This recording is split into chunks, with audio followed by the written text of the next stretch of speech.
بسم اللہ الرحمن الرحیم۔ میرے پاکستانیوں، آج انتہائی خوشی کا موقع ہے ہمارے لیے۔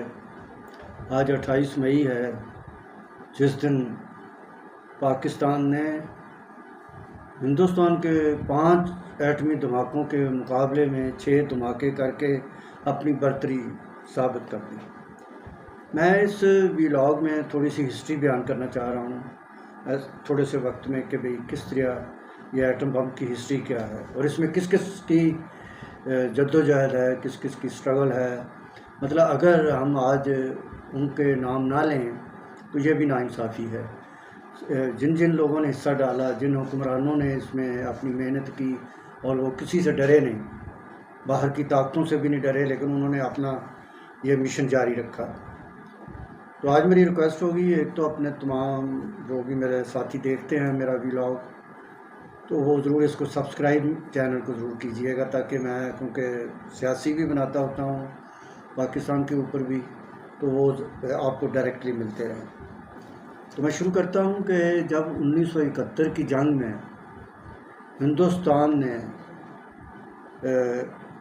ہمارے اندرونی جو ہمارے تھے گروپس ایسے، جس طرح کہ آج بھی ہندوستان بلوچستان کے اندر اور کے پی کے اندر دہشت گردوں کی ایک پراکسی وار جو لڑ رہا ہے اور اپنے بندے وہ تیار کرتا ہے، جن کو پیسہ بھی خرچ کرتا ہے، اور اس کے علاوہ وہ بندے یہاں پہ قتل و غارت کیے ہوئے ہیں، ان کو یہ پروٹیکشن بھی دیتا ہے۔ تو ہندوستان کا چہرہ جو ہے نا اس وقت بڑا کھل کر سامنے آ رہا ہے دہشت گردی کا۔ تو میں 71 کی بات کر رہا ہوں کہ اس وقت بھی ایسے ہی ہوا کہ انہوں نے دہشت گرد مشرقی پاکستان، جو کہ پاکستان کا حصہ تھا، یہ مغربی پاکستان تھا ہمارا، ادھر مشرقی پاکستان تھا، تو وہاں پہ انہوں نے اپنے گروپس بنائے ہوئے تھے جن کی انڈیا سپورٹ کر رہا تھا۔ آخر جنگ چھڑ گئی، پھر جنگ ہوئی، پھر وہ سب کے سامنے ہے کہ کس طریقے سے وہ پاکستان کو علیحدہ کیا گیا اور پھر اس کو بنگلہ دیش بنا دیا گیا۔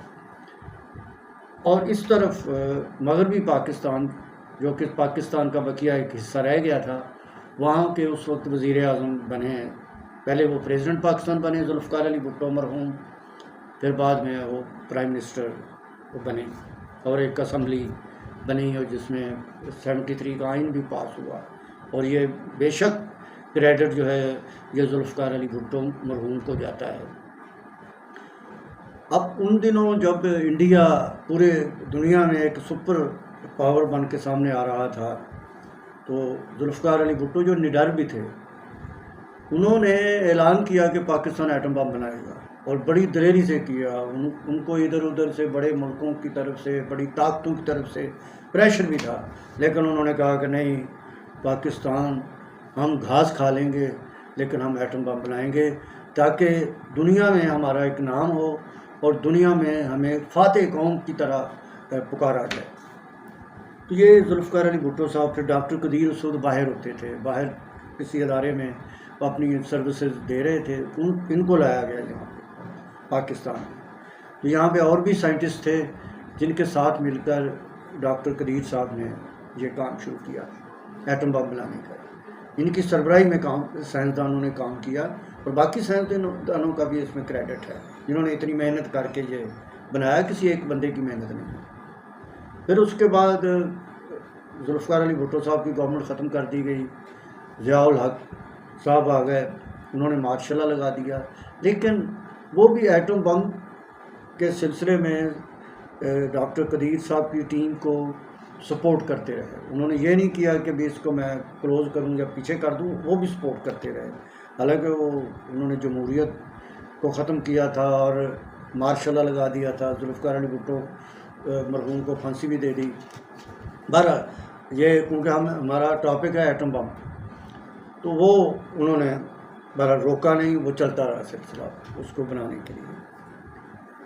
تو اس طرح کر کے پھر آگے 88 میں ضیاء الحق صاحب چلے گئے، ان کا جہاز کریش ہو گیا، تو اس سے آگے پھر جمہوریت شروع ہوتی ہے۔ پھر محترمہ بے نظیر بھٹو صاحبہ اقتدار پہ آئیں 88 میں، انہوں نے بھی اس سلسلے کو جاری رکھا. پھر اس کے بعد میاں نواز شریف صاحب پرائم منسٹر بنے, انہوں نے بھی اس سلسلے کو جاری رکھا. اب مخالفت اپنی جگہ پہ, سیاسی مخالفتیں جو ہوتی ہیں سب کی اپنی جگہ پہ ہوتی ہیں, لیکن جن کا کوئی کریڈٹ, یہی ہمارے پاکستان میں ہماری جو سیاست ہے اس میں ہم کسی کو کریڈٹ دیتے ہوئے مطلب اپنے آپ کو پیچھے کر لیتے ہیں, حالانکہ بڑھ کرتے ہیں. جس طرح کہ عمران خان صاحب نے اب UN میں تقریر کی اسلاموفوبیا پہ, تو پوری دنیا میں وہ بات سنی گئی کہ یہ اسلام ایک عظیم مذہب ہے, تو وہ کریڈٹ دینا چاہیے. ان دوسری سیاسی پارٹیوں کو بھی عمران خان کو وہ کریڈٹ ملنا چاہیے. تو جس طرح میں آج ان کے لیے بھی بات کر رہا ہوں کہ انہوں نے بھی وہ پروگرام جاری رکھا ہے ایٹم بم بنانے کا. اس طرح کر کے محترمہ کی دوسری دفعہ گورنمنٹ آئی, پھر اس کے بعد پھر نواز شریف صاحب کی گورنمنٹ آئی, تو انہوں نے بھی یہ سلسلہ جاری رکھا. پھر 1998 آ گیا.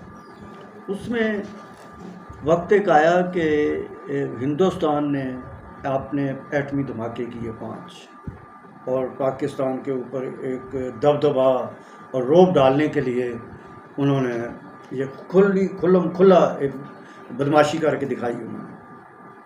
تو ادھر پاکستان ایک چھوٹا ملک ہے, پاکستان کی فوج بہادر فوج ہے, اور یہاں ہمارے سیاستدان بھی جو ہیں ایک دوسرے کے اوپر ہم الزامات لگاتے ہیں غصے میں آ کے, حالانکہ یہ سارے ہی محب وطن ہیں, پاکستان سے سارے ہی محبت کرتے ہیں, چاہے وہ مسلم لیگ ہو, چاہے پیپلز پارٹی ہو, چاہے تحریک انصاف ہو, اور اسی طرح جمہوریت چلتی ہے. لیکن اگر ایک دوسرے کو غدار کہیں گے تو پھر جمہوریت نہیں چل سکتی, پھر کوئی تیسرا آدمی آ جاتا ہے جس سے نقصان ہوتا ہے جمہوریت کا اور ملک کا بھی.